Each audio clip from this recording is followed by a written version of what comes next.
You walk into a room full of people, and instead of feeling connected, you feel like an outsider.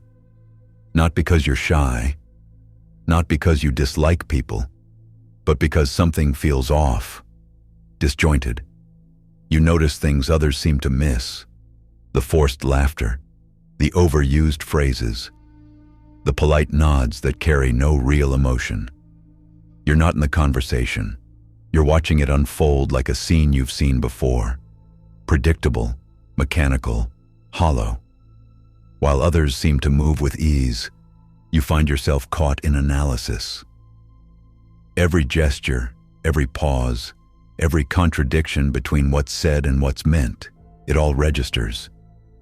You're not participating, you're decoding. Why? Because intelligence isn't just about collecting facts or solving equations. It's about perception, about depth. And when your perception deepens, so does your sensitivity. You notice more, you feel more, you think more. And while that might sound like a gift, it often feels like a weight. Schopenhauer once said, "A high degree of intellect tends to make a man unsocial, not because intelligent people think they're superior, but because they experience the world differently, more intensely, more consciously." They don't just engage in social dynamics, they dissect them. They don't just hear words, they feel the tension behind them. They don't just make small talk, they question the very purpose of it. When you're highly intelligent, you don't only see what's on the surface, you see what's beneath it. The motives, the fears, the games people play to be liked, to belong, to avoid silence. And it wears on you. Not because you hate people, but because shallow interaction depletes you. It drains energy instead of restoring it. Small talk doesn't feel small. It feels suffocating. The scripted pleasantries, the social performances, they don't feel harmless. They feel like noise. But here's the problem. Society isn't built for depth. It teaches conformity, not curiosity. It rewards charm over contemplation. It idolizes fitting in, not asking why we're all trying so hard to. So what happens when your mind is wired not to conform, but to inquire? You become a contradiction. You're surrounded, but isolated, included, but unseen. And eventually, you begin to wonder, maybe it's you. Maybe you're broken. Maybe you're overthinking. Maybe if you just tried harder, smiled more, played along, you'd feel at home in the crowd. But what if the real problem isn't your depth, but the shallowness of the water you're swimming in? What if your discomfort isn't dysfunction, but signal? A message from within, quietly urging, you weren't made to blend. You were made to see. And maybe that seeing is the beginning of something else entirely. Solitude for intelligent individuals is rarely a lifestyle choice. It's often a psychological necessity. When you see through facades, when surface-level conversations feel hollow, when group norms seem absurd, you don't withdraw because you're antisocial. You withdraw because you crave authenticity. You withdraw because noise no longer entertains. It exhausts. Arthur Schopenhauer observed this with piercing clarity. He believed that intelligence deepens perception, and with deeper perception comes greater sensitivity to noise, to falsehood, to pretense. The more intelligent a person is, the more solitude becomes essential, not for isolation, but for clarity. It becomes a place not to escape life, but to face it without dilution. Because society, for the most part, functions on convention, on repetition, on roles we're expected to play. But the thinker, especially the deep thinker, questions these scripts. They don't find comfort in them. They find constraint. They notice the invisible scripts being played on loop. The predictable laughter, the rehearsed empathy, the polite dishonesty. And in this dissonance, a painful truth emerges. The more conscious you are, the harder it is to belong. Not because you are broken, but because the world wasn't built for those who notice too much. For those who read between the lines even when there's nothing written. For those who feel the subtext of a room before a word is spoken. This isn't romantic loneliness. It's not poetic suffering. It's an ache, the ache of constantly monitoring your own thoughts, editing yourself to fit in, smiling when something feels wrong. And in time, many intelligent individuals make the same quiet decision. I'd rather be misunderstood than misaligned, so they choose depth over familiarity, books over banter, silence over small talk. They retreat, not out of disdain but out of necessity, because every shallow interaction feels like erosion. Every forced performance chips away at something vital inside. But even that decision isn't without pain, because at our core we are social beings. We long to be seen, not the mask, but the mind behind the mask. Not the filtered smile, but the raw truth. And when you feel that no one sees the real you, the isolation isn't just external. It becomes internal. It sits in your chest. It questions your worth. You start asking, am I the problem? Is something wrong with me? Schopenhauer didn't think so. He saw solitude as the natural habitat of the thinking mind. Not because people are unworthy, but because depth needs space. Reflection needs quiet. Insight demands silence. And sometimes understanding means walking alone. Not forever, but long enough to remember your own voice. Because the alternative is worse. Shrinking yourself to fit a mold that never fit to begin with. But solitude isn't the end of the story. It's the clearing before something real begins to grow. When intelligent people attempt to connect with others, they rarely do it casually. There's often a silent, almost sacred hope behind the conversation. Maybe this time someone will understand, not just the sentence, not just the reference, but the weight beneath the words, the pauses filled with thought. The layers of meaning that most don't even notice are there. But more often than not, that hope collides with reality. You speak, and the room doesn't echo. You offer a piece of your depth, and it's met not with curiosity, but discomfort. Your ideas are called too intense, your reflections too much, your silence too mysterious. And so, instead of bridging the distance, the gap widens. It's not arrogance, it's not elitism, it's mismatch. The tragedy isn't that intelligent people think they're superior. It's that they long achingly for resonance. And yet, the way their minds are built, the things that light them up, abstract ideas, contradictions, existential questions, aren't what most people are wired to meet them in. Others bond over trends, gossip, shared routines. You bond over truth, over vulnerability, over patterns in human behavior, or the subtle ache of existence. And when those offerings are shrugged off, laughed away, or simply misunderstood, it doesn't just hurt, it isolates. Schopenhauer understood this deeply. He believed the more refined your perception, the more refined your filter must become. That not every mind is a match, not because others lack value, but because depth cannot survive in shallows, and some ideas are too delicate to shout. So what happens? Many thinkers withdraw, not in anger but in quiet resignation. They shrink their presence to preserve their essence. They nod politely instead of speaking freely. They offer less, not because they have less, but because the cost of offering more has become too high. But what they rarely speak about is the grief that follows, The grief of being unseen in rooms full of people. The grief of feeling like a foreigner in your own language. The grief of performing normalcy while your inner world burns with unspoken depth. It's a loneliness that isn't caused by lack of company, but by lack of communion. And here's the cruel paradox. The more you dilute yourself to be accepted, the more invisible you become. You're present but not felt. You're heard but not understood.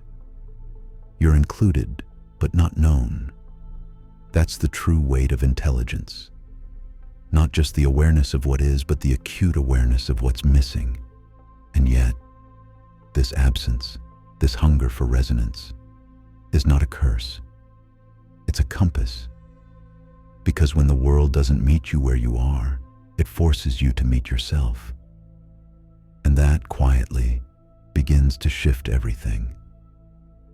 It is in that space between minds, in that aching void, where something rare can emerge. Not just self-protection, not just silence, but a deeper kind of strength. The kind that no longer begs to be understood, but begins to create understanding. True connection begins where the performance ends. But for intelligent people, dropping the mask isn't easy. Because they've worn it for so long, it feels like skin. It's the mask of I'm fine. The mask of I'll just listen. The mask of nodding at things that make no sense, just to avoid explaining yourself again. When you think deeply, you often feel deeply too. That's the hidden cost. The intellect comes with heightened perception and heightened sensitivity. So while the world applauds logic, it forgets the emotional toll that awareness brings. You notice what others miss. The subtle pain in a friend's voice. The contradiction in someone's beliefs. The emptiness behind polite small talk. You're tuned in to the frequencies others block out. And that sensitivity, while powerful, can be exhausting. It's not just social life that drains you. It's the need to constantly translate yourself into a language others can understand. And in that translation, things are always lost. Nuance, honesty, even pieces of your own identity. So what happens? You retreat. You build inner sanctuaries. Books, thoughts, creativity, solitude. You tell yourself this is enough. And sometimes, it is. But solitude is not isolation. One nourishes, the other depletes. The turning point comes when you stop apologizing for your depth, when you stop seeking approval from people who only understand surfaces, when you start realizing that your sensitivity isn't a flaw to fix, but a guide to follow. Schopenhauer argued that solitude is not just a refuge, it's a refining fire. It burns away the noise, the nonsense, the need to be accepted. And what remains is you. Unfiltered, unscripted, undiluted. But to reach that space, you must confront the fear that haunts many deep thinkers, the fear that maybe you're meant to be alone, that maybe your mind makes you incompatible with the world. Here's the truth. You're not meant to walk alone, but you are meant to walk consciously. And that path, by design, is narrower. Yet those who walk it find something rare, truthful bonds, real resonance, not with many, but with enough. Solitude, when chosen, becomes a sanctuary. But for many deep thinkers, it starts as a defense against misunderstanding, against noise, against the endless dance of social niceties that feel hollow and obligatory. Schopenhauer believed that the mind is like a flame. The more refined the flame, the less it tolerates the wind. When you think deeply, your environment affects you more. Chaotic spaces, superficial conversations, performative empathy. These things aren't just annoying, they're draining. You crave substance. You're not interested in the weather. You want to know what someone fears at night, what they believe about death, what gives them meaning. But most people aren't used to such weight. They flinch, retreat, or label you too much. So over time, you censor yourself. You silence your wonder, your questions, your insights, just to fit. And with every self-censorship, a little part of you goes dim. But what if the struggle isn't a flaw, but a compass? What if this disconnection is pointing you toward something real, not away from people, but toward alignment? The paradox is this. Intelligent people often struggle socially because they care too much about truth, about integrity, about meaning. And in a world that rewards performance over authenticity, they often feel misplaced. But misplaced doesn't mean broken. It means your place isn't here. It's deeper. And finding that depth isn't about changing who you are. It's about changing who you speak to. When you stop chasing validation from those who don't see you, you start attracting those who do. And often, it begins with solitude.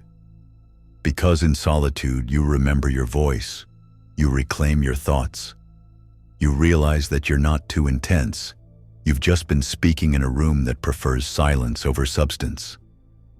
Schopenhauer once said, "A man can be himself only so long as he is alone." It's in solitude that the self stops contorting. That truth stops hiding. That depth is no longer punished, but honored. The tragedy isn't just that intelligent people feel out of place in social life. It's that they often carry the quiet burden of perceiving what others are conditioned to ignore. They see beneath the surface, into the contradictions, the emptiness, the tension no one speaks of. They don't merely participate in conversations. They dissect them, not by choice, but by design. Their minds are wired not just to receive, but to deconstruct. They enter a room and feel the temperature of energy before a word is spoken. They notice the way someone's smile doesn't reach their eyes. They hear the hesitation behind certainty, the loneliness beneath the noise. Every gesture becomes data. Every silence becomes a question. And that's the paradox. The more they understand, the harder it becomes to connect. Because connection, true connection, requires shared reality. But when your reality is layered, complex, unbearably nuanced, and others are content with surface, the bridge between you grows fragile. It's not arrogance, it's not superiority, it's the loneliness of lucidity. Schopenhauer saw this clearly. He believed that the more conscious you are, the more likely you are to retreat, not because you dislike people, but because most interactions become exhausting. He wrote, "The more unintelligent a man is, the less mysterious existence seems to him. And with that mystery comes weight. The weight of always knowing, too much, too soon, too deeply. But here's the hidden cost. When your intellect becomes your lens, the world begins to lose its softness. Beauty becomes analysis. Conversation becomes examination. Love becomes a hypothesis. You don't mean to sterilize life. You long to feel it fully. But your mind won't allow you to let go. Even solitude, once a sanctuary, can become its own prison. Because when you're always with your thoughts, without release, without reflection, without true companionship, your awareness turns inward. It becomes echo. It becomes noise.